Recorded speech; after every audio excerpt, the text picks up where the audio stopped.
getting ready to head home for the day and enjoy the weekend. Thought I would just take the opportunity to talk about another topic that's been on my mind for a long time, and it's one I did talk about as our motto.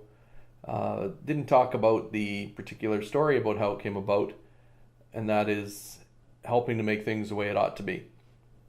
There is a book I was reading, and it told this story. True or not, I'm not sure, but it's a great story. So don't quote me on it. The During the nuclear war time, there was apparently big meetings taking place about amping up nuclear war and about what do you do to protect yourself. You actually do what everybody else is doing and you get more. He or she with the most nuclear bombs wins, in other words. There was somebody apparently that was present at the time, and they had said, I actually think that you should get rid of them. He wasn't in politics apparently, but he was friends or he had an influence with the people in leadership. And the question was asked, well, why would we get rid of them? That would leave us exposed. And the answer he gave was, well, because it's the way it ought to be. And apparently they looked at that, and that's kind of when things turned. Now, again, whether that's right or not, I'm not sure, but it stuck with me about how we can, especially in business,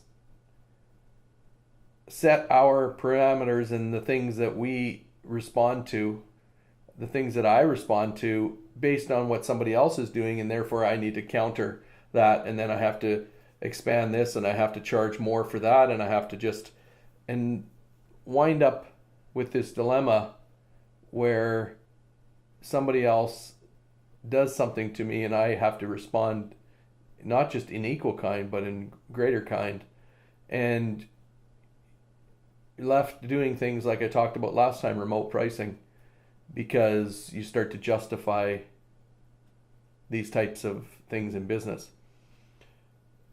I love to surround myself with business people, and I have lots of friends who are business people.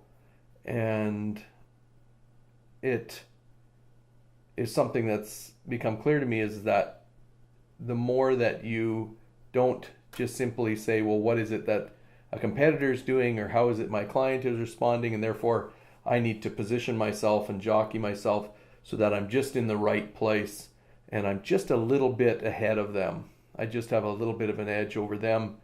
And that's okay when you're just talking competitive edge, maybe service or things like that.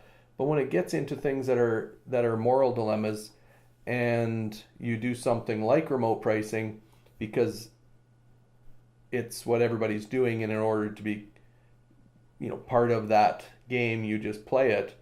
And I would find myself at some point stopping and saying, but is it the right thing to do?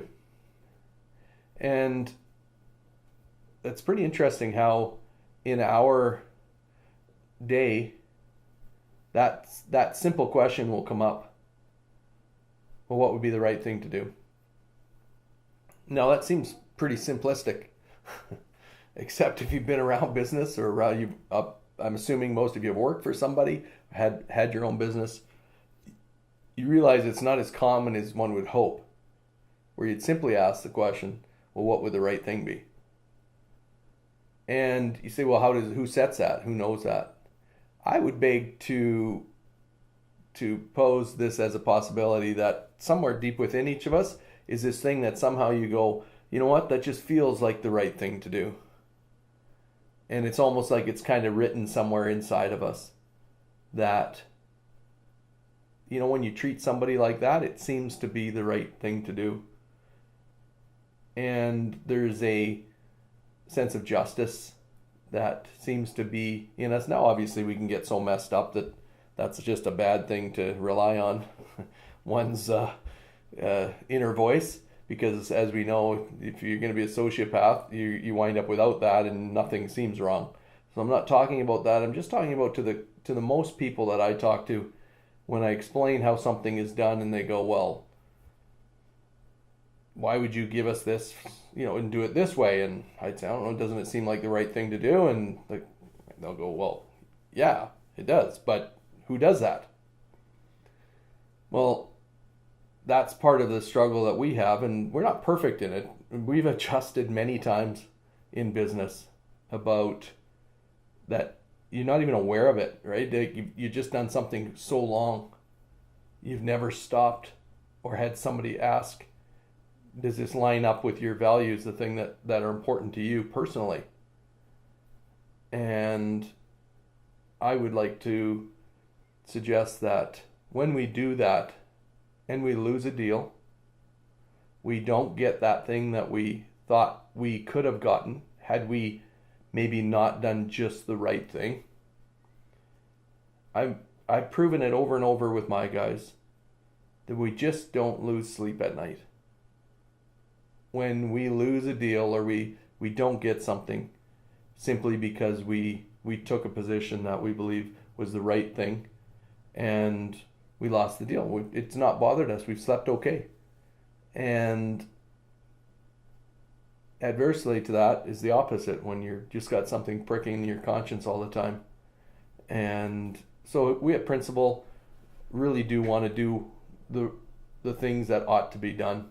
And if everything was as it should be, we ask, how would I do business today? And so I challenge you to look at those things in your business, as well as just to recognize that if something tastes different and there's a bit of a flavor difference here, that's something that's a high priority to us at Principal. So thank you very much. Have a great weekend. We will talk to you again next week.